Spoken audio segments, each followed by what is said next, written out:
One commitment day goes by, another commitment day arrives, and I am curious.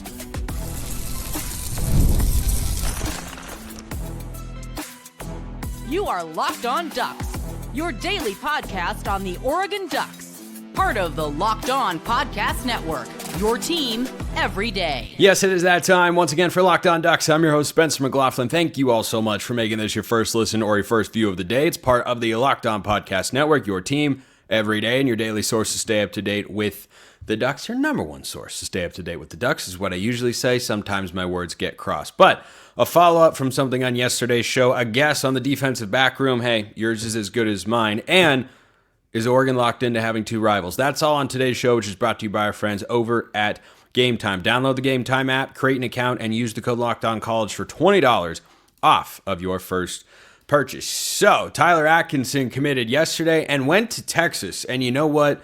Props to Texas. Because my doubt that Oregon was going to get the top linebacker in the class of 2026 was rooted in the fact that he's a defensive recruit in the state of Georgia. And Texas went in there and was able to win it. That might lead you to believe that Oregon was closer than perhaps I thought they were of being able to pull that off, since Georgia didn't wind up getting him. But my first thought, quite frankly, when Atkinson committed to Texas was, where is my Oregon has unlimited NIL crowd, and why don't you apply the same standard to Texas? As my everydayers know, I'm going to push back on that narrative every single chance that I get. I'm going to call it out every single time that we get another data point that it was always a ridiculous and absurd notion. Because if Oregon had gone on and gotten Tyler Atkinson, I bet you'd be getting a bevy of takes out there. It's all NIL. It's unlimited NIL. It's all they're doing. And guess what? Maybe that's how Texas ended up winning this particular battle. They'd lost a number of high-profile battles recently, so their NIL coffers might have been pretty well stocked to go and get Atkinson. And you know what I say to that? Good for them. Being committed to winning, not a bad thing. So, Atkinson's commitment day comes and goes, and the day that this show airs, Nick Abrams is committing. I have two reasons why I fully expect him to go to Georgia. Reason number one, I was told a couple of days ago by a source he's probably going to Georgia. Reason number two, Georgia missed Tyler Atkinson. So when Georgia's after one, think about this if Oregon were in this particular spot. If they were seen as the favorite for an in-state recruit and didn't get him, but they were one of the favorites for another recruit at the same position, how confident would you be, maybe with a little bit of angst mixed in there as well, how confident would you be Oregon was going to do everything in their power to go and get his commitment? So I think he's going to wind up at Georgia, which leaves me, as I mentioned earlier, curious about the future of the Oregon linebacker room. I think this is a position group in a coming off season, or potentially two, depending on what happens and when guys leave Oregon, if they leave Oregon and whatnot. This is a room that could start to see more transfers come in the next couple of years. Now, of course, Oregon has one linebacker commit in the class of 2026, a guy who's been on the show before, Tristan Phillips, Oregon legend Tristan Phillips, might I add, who has entrenched himself in the Washington rivalry any way that he can before he's played a single game. I can't wait. That guy's first sack is going to be so much fun to watch, and you are going to text every Husky fan you know, every tweet he's ever sent about that particular rivalry. But in the class of 2025, Oregon was not heavy, but not necessarily light on the linebackers, depending on which linebackers you're talking about, of course, because Gavin Nix is a guy they flipped from Miami late in the cycle, 6 foot, 225 pounds, 4-star from IMG Academy in Florida. Definitely see him as someone with starting potential one day for the Ducks. But the only other linebacker from 2025 is Nasir Wyatt. And he could play at the second level. He could be an edge guy. I don't know. Nasir Wyatt is one of my favorite recruits in the pipeline who, if he were to transfer away from the Ducks roster next year or the year after, I'd be so disappointed, because this guy has, of all the film tape I've reviewed in my time hosting this show, probably the quickest first step coming around the edge with Ben of anybody that I've seen. He is ridiculously twitchy and explosive. The question is just, does he play defensive end? Does he play outside linebacker? Does he play a Mike or money linebacker, which is a Jeff Bossa or Bryce Betcher, Devin Jackson sort of spot? Like, where exactly does he fit? I don't think we fully know that answer, because he could put on weight, play along the defensive line, or he could play at the second level and just be a really effective blitzer. Oregon blitzes their linebackers a pretty hefty amount. But the linebacker room this year is incredibly experienced, and I do like the depth behind it. And yeah, we're starting to think, a couple of years into the future here, because Oregon still has the trio of 4-stars from the 2024 class, Kamar Mathuti, Braden Platt, and Dylan Williams, who are redshirt freshmen coming into this year. One of them is going to have a role. You've got Jerry Mixon, who's a part of the 2023 class. I think he's Oregon's number 3 linebacker. And from what we saw from him in the spring game, I thought Jerry Mixon looked really good. Really, really good. Still has several years of eligibility left. The question long-term for Oregon at this position group is what happens with Devin Jackson. And that's only looking ahead to next year, because he has this season for his redshirt junior campaign. He could be an NFL guy. He'd have to put, I think, bigger stats on his resume before thinking about going to be, I don't think he'd be an early round NFL draft pick, but could certainly be a mid to late round pick. Jeff Bossa was just taken in, I think it was the 6th round by the Kansas City Chiefs. Devin Jackson can be that sort of guy too. He's even more of an explosive athlete than Bossa was. And I think we all like Jeff Bossa once he got fully entrenched into the linebacker position. But if Jackson doesn't leave and he comes back to Oregon for next year, maybe you lose one of those younger guys who wouldn't see as much playing time between Platt, Mathuti, and Williams, and maybe Gavin Nix gets called into the fold. But I just think there will come a time where if Oregon only winds up landing one real linebacker in a class, probably wind up going to the portal for a guy. And I'm not saying it's the worst thing in the world to have to do that. Linebacker is not a position where you see a lot of high-level guys hit the transfer portal. It's not a super coveted position in the market. So if Oregon were able to land Nick Abrams and surprise me and many others, that would ease the concern a little bit for the long-term outlook. But the flip side of that coin, of course, is I'm fairly certain all 3 of those young guys I mentioned, Mathuti, Platt, and Williams, redshirted last year. So if they've still got 3 years of eligibility left, you keep all of them around, that's a pretty good look at your rotation. Of course, Betcher's done after this year. Devin Jackson, we'll see.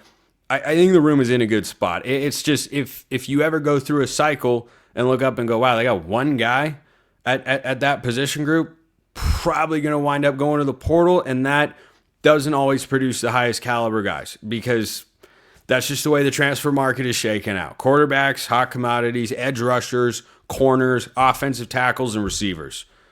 Those are the ones that are most frequently abundant and have the highest caliber players typically go in the portal. Linebacker, it just isn't. Why? I don't know. I don't make the rules. I just abide by them.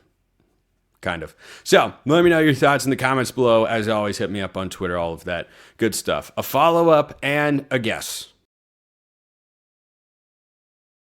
First, this episode brought to you by Game Time. So we've all been in that position where you want to go to a concert and you're waiting. You're hoping you don't lose your turn. You're waiting for them to go on sale, and then you lose your spot for a show you've been dying to see. That is not how ticket getting should go. Live music should be about making memories, not dealing with the stress of ticket shopping. And that is where Game Time comes in. Game Time makes getting concert tickets faster and easier than ever. Prices actually drop as it gets closer to showtime, and you can save up to 60% off with their killer last-minute deals. So if you want to go to a concert, if you want to go to a sporting event, you want to go to a comedy show, I've been to 2 out of those 3 things. The process was great. I knew exactly what to expect. There were no hidden fees at checkout. I got exactly what I was looking for, got a good deal, and the tickets came right to my phone. Easy money. Bingo, bango, bongo, you're done. So Game Time's the way to go if you want to take the guesswork out of buying concert and show tickets. Do it with Game Time. Download the Game Time app, create an account, use code LOCKEDONCollege for $20 off your first purchase. Terms apply. Again, Create an account, redeem code LOCKEDONCOLLEGE, that's Locked On College, for $20 off. Download the Game Time app today. Last minute tickets, lowest price guaranteed. All right, let's roll along back into what is probably becoming my favorite segment, post-second segment sip. That's a nice tongue twister I accidentally set up for myself. Spencer Scale of Agreement, or SSA for short. You send me a take. I give you an agreement from 1 to 10. Every now and then, I've tossed in a 0. I think I've only done that one time. That's not, you'd have to send something really crazy to get a 0. 1 to 10, and I explain the reasoning. So, this one, about the ever-curious Oregon secondary. I will say, I'm getting more excited about the secondary than maybe any unit on the defense because I don't really know what to expect. I don't know who's going to play everywhere. I don't know how good they could be right away. I know by the end of this year, and especially next year, could be one of the best Oregon's ever had. So, one of you sent this one in. I think next year the most active safety rotation, and this is talking about your boundary safety, your field safety, and the nickel, which nickel is, it's a nickel. But if you want to put it in the safety category, that's fine. Dylan Thieneman, Kingston Lopa, and then Trey McNutt. He impresses me a lot already, and at corner, I think Jalil and Iffy are locks to start, and then Sione Laulea and Naeem Offord next up. You agree with that? Oof. I want to start with the second part. I have a lot more agreement there. My projected Oregon starting secondary does include Jalil Florence and Ife Obadegwu. The buzz on Ife Obadegwu dates back to spring. He was a highly rated recruit. He's going into his second year. Made a big play in the spring game. He didn't have the ball thrown his way a ton. There have been some real indicators that Ife is that sort of guy. I've heard that from a couple people that the staff really likes what he brings to the table at corner. And was a really highly rated 4-star recruit in the class of 2024. I can definitely see him being one of those stars. I think he will. And then Jalil Florence, the only question I have with Jalil Florence is he 100% healthy? And he had the red injury designation jersey in the spring game, but that was more precautionary than anything. And he was playing in the game. And what I was really concerned about, because I'm pretty sure his injury was a leg deal, I was concerned, would he look like himself? Would he be full speed? Would he look like the guy who was a starting corner in 23? He really did. He really, really did. So a guy who is going into his 4th year of college football that's back to full health and was a starter before, I mean, if Oregon has somebody they feel is going to be better than that, hey, I think that's a great sign about where the secondary depth is. And I do think the secondary depth is legitimately good. So I'm going to split these into 2 separate takes. I'll start with the corners, as I mentioned. Jalil and Iffy to locks are locks. Sione Laulea, Naeem Offord next up. I'm at an 8 because you included Sione Laulea. 6'3", fluid athlete. I think the biggest question with him is whether or not he can make a lot of plays in run support. Coverage-wise, I think his potential is immense. He was a top JUCO prospect coming out a cycle or 2 ago. So, been in the system for a little while and, still around for a reason. I like the Sione inclusion. And then Naeem Offord, highest-rated Oregon defensive back commit ever. I hope he sees the field a decent amount this year. And if he doesn't, I think next year he'll probably be a starter. Brian Smith is adamant he's too talented to keep off the field this year. So yeah, I'm at an 8 with those. There are plenty of other options. Don't get me wrong, but yeah, Jalil and Iffy with Sione and Naeem, I think that's a good rotation there. So going back to the safeties, Dylan Kingston, Trey McNutt. This part of it, I'm gonna go with a 2 because I don't think any of these guys are playing nickel. McNutt is somebody who has safety projects on the back end. Dylan Thieneman, we know, is a back end guy. Maybe Kingston Lopa would wind up playing nickel. I don't think that he winds up being the nickel starter for Oregon secondary. I think Lopa is one of the 2 starting safeties. I think that what you'll see in the secondary is Thieneman and Lopa are the 2 starting safeties. I think McNutt and Aaron Flowers are probably the next two guys who I've liked the most. Have we seen as much as the staff? Obviously, no. But I don't think any of them really project as that typical nickel kind of mold. You think of what Brandon Johnson was last year, what Javon Holland is forever and always the best nickel that Oregon has had and maybe ever will have. Guy's on his second contract in the NFL. He's with the Giants now after getting drafted in the second round by the Dolphins. Like, I want every nickel to be like that. Holland was a true 3-level playmaker. He wasn't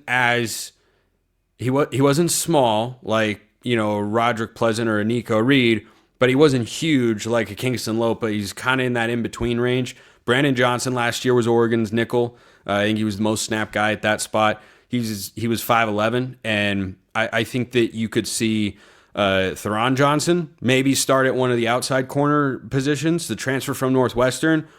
Maybe you see him slot into that nickel position. They also brought in Jadon Kennedy from Ole Miss, who I don't want to see a ton of just because, you know, he's going into, I think, his 4th or 5th year of college football. He's fine, capable. If the staff can elevate him, great. But the word on him when he transferred to Oregon was can do some nice things, but also commits a decent amount of penalties. And I would just rather see a younger guy play there and get him the experience to get ready for 2026. But hey, that's how. Of course, Dan Lanning and I are not going to see this Oregon football team in season the same way. So, yeah, I'm at a 2 with that being the safety rotation.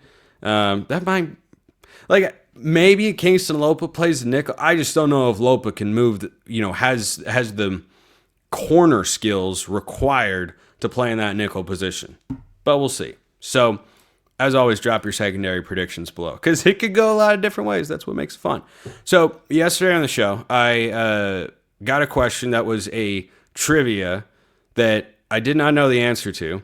And once I learned one of the answers, I realized, oh my gosh, how did I not know that answer? And the answer to that is that I wanted to block these games out of my head entirely. So the question was, and I did answer honestly, of course, because I did not come close to getting this correct. Who has Oregon played multiple times in football and never beaten? Played at least twice, do not have a win. So the one that should have popped into my head is Auburn, because there are 2 games and they both sucked. They both sucked. Other ones that some of you found and were dropping in the comments, and if you guys find more, by all means, let me know. Wake Forest randomly in there. I don't know if Oregon will ever play Wake Forest except maybe in a bowl game if Jake Dickert, the former Washington State coach gets them going. I mean, I don't know when Oregon will play Wake Forest in football ever again. Georgia is on there because they do have one meeting. There was Dan Lanning's first game that it didn't go very well, but I think Oregon's gotten a little bit better since then. And there was a prior meeting as well. Here are the random ones, though, that fit the category. 2 meetings, 0 wins for the Ducks. Both Notre Dame, who I could see Oregon playing the next 3 to 5 years in the playoff, including this year. It's entirely possible. And Kansas. Oregon has 1 loss and 1 tie historically. I'm a trivia junkie, guys. I watch Jeopardy every day. I've not missed an episode of Jeopardy of the regular show in, 7 years.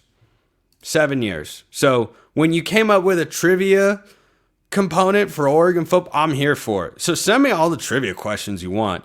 And Scout's honor, I will not, even though I was not a Boy Scout, I will not try and get the answer. I love it too much. And that's an intersection of like 2 of my favorite things, Oregon and trivia. So that was great. Just wanted to follow up on that. And rivalries. What happens with rivalries?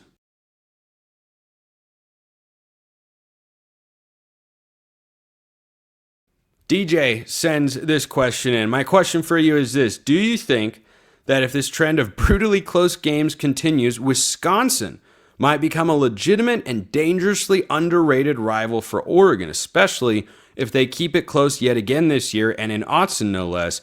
I know they're obviously not as a high-profile team or as vitriolic of a fan base than the likes of Ohio State or Michigan, but do you think the Badgers could legitimately become a new competitive but amicable rivalry for Oregon and the Big Ten.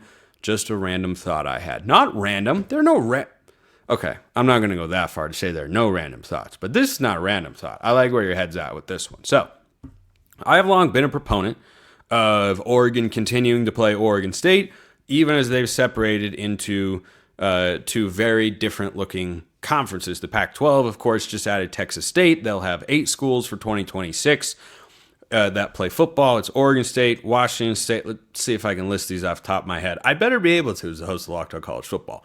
Oregon State, Washington State, Fresno State, Colorado State, Utah State, Boise State, Texas State, and dang it, I got to 7 rattling. San Diego State. Duh, I didn't complete the West Coast swing in my head before I moved eastward there, but I still want Oregon to play Oregon State. I just do. I'm a traditionalist. You can disagree. I get where people come from with that disagreement, but man, what is a college football season if you don't have the Civil War? I don't know. I don't really care to find out. Washington, of course, with Oregon and the Big Ten, they will play Washington every single year from now until the end of college football, which hopefully is never. I hope college football outlasts you, me, and anybody listening to or watching this show, because it is indeed the greatest sport in the world. Wisconsin, though, gives me a Utah vibe. Kind of. So, towards the end of the Pac-12, I wouldn't say there was a rivalry brewing between Oregon and Utah, because a rivalry has to have some level of disdain between the two fan bases. You have to see someone wearing that gear and have some negative reaction, whether it's disgust, whether it's an eye roll, whatever it is. Okay? That's when you know it's an actual rivalry. Oregon and Utah, towards the end of the Pac-12, they started to play a bunch of high-profile games. Of course, there was that disaster in Salt Lake City in 2021, followed by a beatdown in the Pac-12 title game. I was there with a buddy. We were going for margs by halftime. It was not, which featured, can laugh about it now, it featured the worst interception I've ever seen an Oregon quarterback throw from Anthony Brown. Have not seen a worse one than that. Anyway, that matchup, though it continued to feel big, though it continued to escalate in national profile, I never described it as a rivalry, and I wouldn't to this day. Wisconsin, to your question, DJ, is in that same boat in that they have the ability to rise up and be close to Oregon's level. I don't think Wisconsin, under their current coaching staff, could ever beat Oregon by, what was it? I think it was like 76-17 in a 3-week span that Oregon got beat by Utah. That never translated, for me, and I'm sure for many of you too, that never translated to, I really don't like Utah. Like, that was always, to me, like a handshake of mutual respect between two really good programs with a couple of good head coaches, Whittingham being better than Mario, but it got a stand landing, so it was all worth it. So I don't think that Wisconsin can get into that category for a couple of reasons. Number one, I don't know the timeline of Wisconsin rising up to Oregon's level consistently. Not that they couldn't beat the Ducks within the next 5 years. I mean, they were this close to doing it last season, and they missed a bowl game. Oregon was competing for a national championship. That's college football for you. But to have an actual rivalry form, something bitter and chippy would have to arise. If Oregon had joined the Big Ten going into 2021, I'd say this was more possible, because the Rose Bowl in 2020 with Justin Herbert was really chippy. When Herbert has that go-ahead touchdown, Chris Fowler with the great call, quarterback in the clear. Justin Herbert is leveled by a Wisconsin DB a solid 7 yards into the end zone, and a fight almost breaks out. Okay, you have to have several moments, games, or instances like that to get to the point where it's a rivalry. I don't consider Ohio State a rival for Oregon. It doesn't mean that when they play it isn't a big game. Of course it is.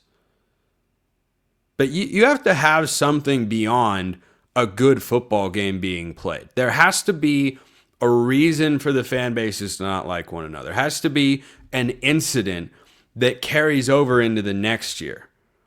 Or there has to be just such a long history that it just goes that. But I kind of see Wisconsin as the Washington State right now, under Dickert of the Big Ten. When they had him there, not going to go past Oregon, can play with Oregon, can beat Oregon, based up north, tough place to go play. Don't know that you'd ever get a level of vitriol between the two fan bases to where I'd say, yeah, it's a rivalry. Nah, just a good matchup. I treat that word rivalry. I talked about this recently on an episode of Locked On College Football. I think it was Tuesday's show. Yeah, Tuesday? Yeah, Tuesday show. The third segment on there, Drake Toll and I have Locked On Big 12, talked about the Athletics' absurd list of rivalries. Washington, Oregon was number 21. It was a joke. It was a complete and total joke. There were other laughable moments, but that part of it was certainly up there for most joke-worthy components of the list. But it's list season. What do you expect?